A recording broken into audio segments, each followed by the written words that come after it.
경제 소식을 빠르고 친절하게 전달해 드립니다. 오늘 굿모닝 경제는 주원 현대경제연구원 경제연구실장과 함께합니다. 어서 오세요. 네, 안녕하십니까. 실장님, 먼저 공매도 얘기부터 좀 네. 해보겠습니다. 그 개인과 기관 투자자들 또 외국인들 거래 조건을 통일한다. 이게 어떤 의미인가요? 일단 공매도라는 거는 이제 주식시장에서 주식 투자를 안 하시는 분들 잘 좀 생소한 용어인데, 공이라는 건 빌공짜죠. 아무것도 없는데 주식을 먼저 판다는 거죠. 예. 우리가 이제 현금을 가지고 주식을 살 수는 있는데 주식을 판다? 주식도 없는데. 근데 요게 이제 주식을 먼저 샀을 때는 예를 100만 원어치 주식을 샀다. 그러면 이제 가격이 예를 들어 뭐 10,000원에서 10만 원으로 올랐다. 그러면 이제 나중에 1,000만 원에서 팔 수가 있는 거잖아요. 그럼 그 차익이 900만 원이 생기는데, 공매도는 반대로 이제 주가가 떨어져야 이익을 보는 거죠.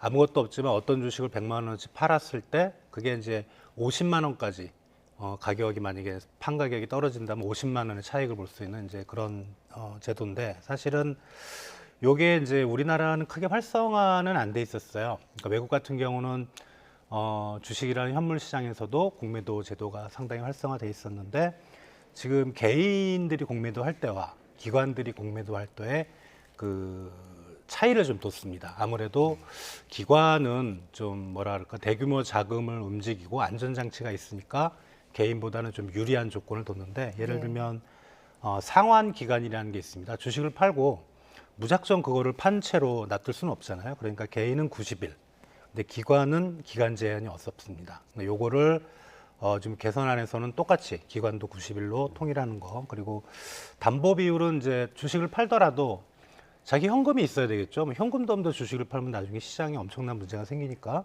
그래서 개인은 예를 들어 주식 파는 대금이 100만 원이라면 120만 원, 120%를 적용했고, 기관은 105%를 적용했는데, 이것도 이제 개선안에서는 똑같이 105%로 동일하게 적용을 하고 있습니다. 예, 일단 그러니까 말씀하신 것처럼 핵심은 개인과 기관의 상환 기간과 담보 비율을 통일해서 형평성 논란을 좀 없애겠다.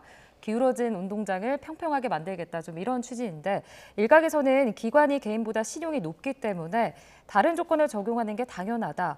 오히려 이번 조치가 좀 과한 시장의 역행이다. 이런 우려도 나오고 있거든요. 어떻게 보고 계십니까? 저도 그 의견에 동의를 하거든요. 꼭 주식뿐만 아니고 금융거래에 있어서 기관들은 상당히 좀 신용도가 높습니다. 네. 그리고 대규모 자금이 움직이기 때문에 금융당국이 컨트롤할 수 있는 부분도 많고, 그런데 이제 최근의 상황을 보면 사실 이제 그 주식 투자자들, 개인 투자자 이렇게 생각할 수가 있어요. 기관이나 개인이나 어차피 시장에 1대1로 어떻게 보면 공평하게 참가를 해야 되는데, 기관은 유리한 조건을 두고 개인은 기관보다는 상대적으로 불리한 조건을 둔다.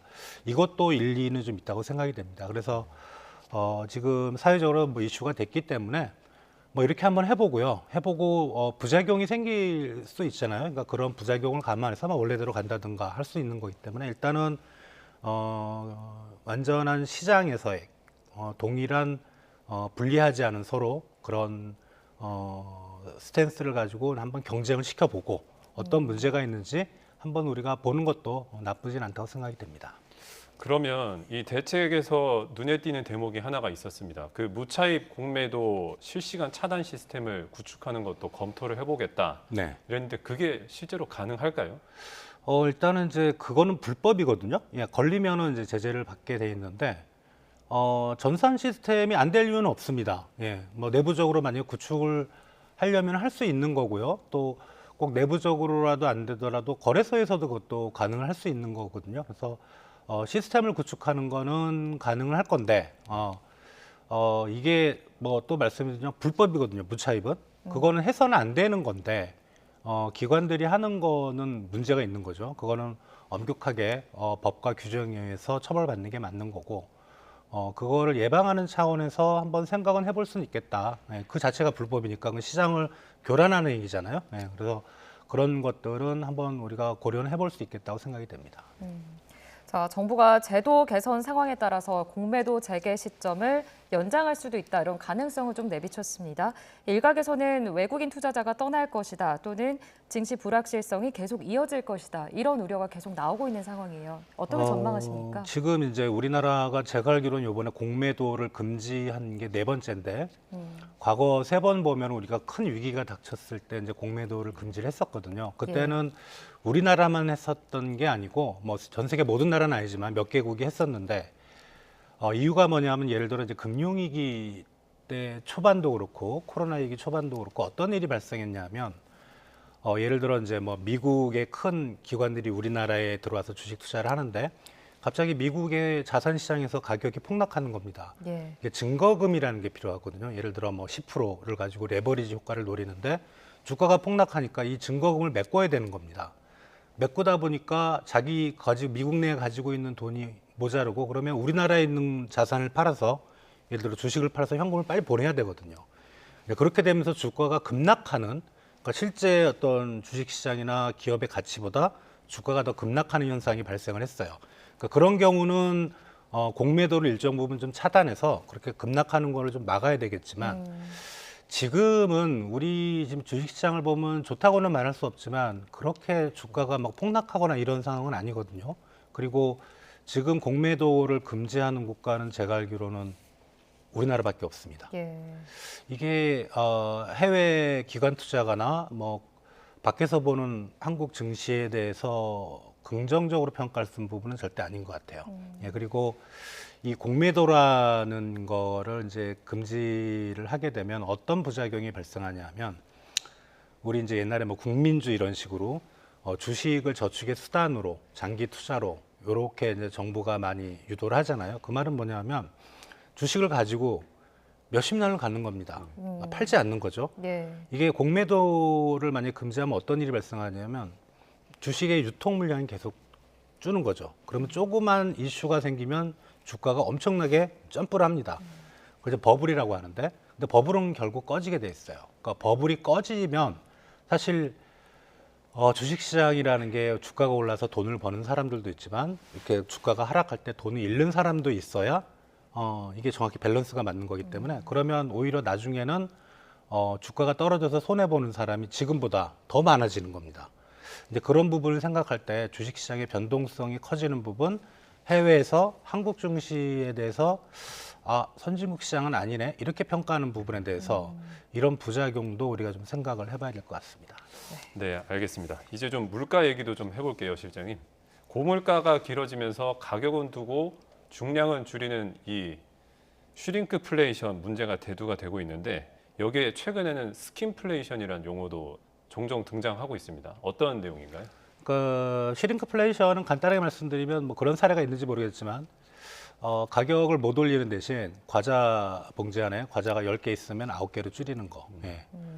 봉지는 그대로 그게 이제 양을 줄이는 거죠. 근데 스킨플레이션은 이제 주로 질을 얘기하는데 양을 줄이는 건 아니고 뭐 그런 게 있을 수 있어요. 그 햄버거 안에 양상추가 들어가는데 양상추 가격은 이제 양배추 가격보다 좀 높거든요. 양상추 가격이 너무 높으니까 양상추를 안 넣고 양배추를 넣는다든가. 대체제로. 예, 양은 안 줄인 거죠. 그리고 이제 어떤 뭐 튀김을 할 때 진짜 좋은 그 식용유 오일을 가지고 튀겼는데 이게 오일 가격이 너무 올라가니까 좀 싸구려 식용유를 튀긴다든가 이런 거는 양은 줄이지 않는데 소비자 입장에서는 그 품질이 많이 떨어지는 거죠.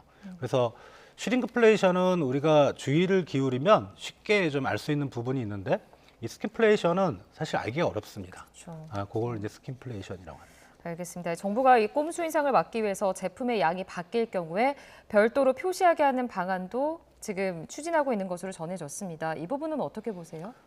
일단은 이제 소비자들에 대한 기만 행위는 맞는 것 같은데, 근데 이제 만약에 기업들한테 그걸 표시하라고 해도 예를 들어 뭐 과자 봉지에 대문짝만하게 쓰지는 않을 거잖아요. 그러니까 소비자들이 이렇게 찾기는 좀 어려울 거다. 그런 좀 뭐 그런 부분이 좀 있는 것 같습니다. 네. 그러면 이런 꼼수 인상, 말씀하신 어떤 스킨플레이션이나 슈링크플레이션 이런 현상들이 이게 최근 정부 주도의 인위적인 물가 통제 그런 거에 좀 부작용의 일환이 아니냐라는 지적이 또 나오고 있는데 어떻게 보세요? 일정 부분 많은 얘기 같아요. 그러니까 정부가 뭐 제도적으로나 정부가 직접적으로 뭐 업계에 대해서 가격을 올리지 마라 이렇게 말한 적은 없지만 저는 그런 분위기를 좀 만들었거든요. 그래서 그런 부분에서 이제 기업들이 고육지책이죠. 예, 자기들도 사실 이제 그러고 싶지는 않은데 이제 그런 건데. 근데 이제 반대로 생각해서 그 정부가 만약에 이제 그렇게 시장의 입장에서는 사실 가격 통제라는 건 있을 수 없는데 워낙 상황이 이러니 뭐 가격 통제를 할 수밖에 없었다는 걸 이해하고 그럼 정부가 만약에 이렇게 그런 최근에 뭐 전기요금도 뭐 업계에 대해서만 그런 게 아니잖아요. 공기업에 대해서도 전기요금, 가스요금도 인상을 안 하고 그걸 그냥 정부가 방관하고 그냥 다 풀었다. 마음대로 올려라. 그럼 어떤 상황이 발생했을지도 한번 생각을 해봐야 될 것 같아요. 그러니까 미국 같은 경우는 소비자 물가 상승률이 9% 넘게까지 올랐지만 우리는 그 정도까지는 안 올랐었거든요. 그러니까 누구의 이익을 우선으로 한 거냐. 그러니까 당연히 시장의 관점에서는 경제가 그런 충격을 받지 않은 일반적인 상황이라면 그냥 자율적으로 움직이는 게 맞지만 최근에 한 몇 년 동안은 상당히 경제가 좀 이례적이고 좀 정상적인 범위에서 벗어났잖아요. 그때 정부의 개입을 어떻게 볼 거냐라는 가치 판단의 문제인 것 같고 그거는 어느 쪽이 옳다고는 말할 수 없는데 제가 생각하기에는 정부의 시장 개입은 최소한에 그쳐야 된다라는 게 이제 제 입장입니다. 네. 예, 알겠습니다. 자, 이어서 미중 정상회담 이야기를 좀 잠깐 해보겠습니다. 최근에 미국과 중국 간의 수출 통제 때문에 세계 경제가 지금 좀 불안정한 상황이잖아요. 회담의 성과에 대해서 어떻게 보셨습니까? 회담의 성과에 이제 뭐 바이든 대통령도 그렇고 시진핑 주석도 그렇고 이제 언론에다가 얘기를 하는 거 보면 그걸 뭐라죠? 레토릭이라 그러나요? 아주 외교적 수사. 그냥 예상했던 대답들을 쭉 내놓고 있는데 일단 바이든 대통령의 생각을 쭉 보면은 기사 나온 걸로 보면 중국과 미국은 디커플링이 아니고 디리스킹이다. 예. 그러니까 디커플링이라는 건 완전히 경제에 이제 벽이 생겨서 갈라서는 거고 디리스킹은 서로 이제 위험적인 요인들을 좀 잘 컨트롤해서 둘 다 잘 되자는 건데 제가 보기에는 그런 용어를 썼거든요 이번에. 그런 용어들은 이전부터 있었고 근데 말장난인 것 같아요. 예. 바이든이 생각하는 거는 디커플링인 것 같습니다. 그렇고 시진핑의 입장에서도 미국이 중국에 대한 어떤 반도체라든가 수출 통제를 풀어주길 원하지만 지금 이제 미국은 내년 12월에 대통령 선거가 있는데 예. 지금 미국 내 여론을 제가 뭐 정확히 알 수는 없지만 중국에 대해서는 우호적이지 않습니다. 미국 국민들이. 그런 걸 생각할 때 2024년에도 미국의 중국 대리기는 계속되지 않을까. 결국은 이번 회담은 그냥 보여주기 정도고 실제로 여기에서 어떤 뭐 교역이나 경제 쪽에서 진전이 있을 걸로는 보이진 않고 다만 있다면 이제 그 중국산 제품에 대해서 여전히 고율의 수입 관세가 매겨지고 있거든요. 이게 사실 미국 내 인플레이션을 높이는 요인으로 작용을 합니다. 그러니까 미국의 입장에서는 지금 물가가 좀 떨어져야 되는 그런 부분이 있는데 그런 부분은 약간 풀 수도 있지 않을까 개인적으로. 이번에는 언급되진 않았지만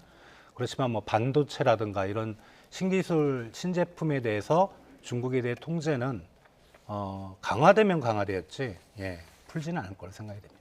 네, 알겠습니다. 밤사이 뉴욕 증시 상황도 한번 짚어보겠습니다. 혼조세로 마감을 한 것 같은데. 네, 이번에 이제 그 며칠 동안 뉴욕 증시가 좀 많이 올랐잖아요. 물가 상승률도 떨어졌고, 뭐 연준이 이제 금리를 더 이상 안 올릴 거란 기대가 좀 팽팽했는데 그렇게 많이 올랐기 때문에 좀 조정을 받는 거고요. 어제 뭐 미국 쪽에 경제 쪽에 특별한 이슈는 없었습니다. 그러니까 어떻게 보면 좀 약간 조정을 받는 이제 그런 국면이라고 보시면 될 것 같습니다. 네.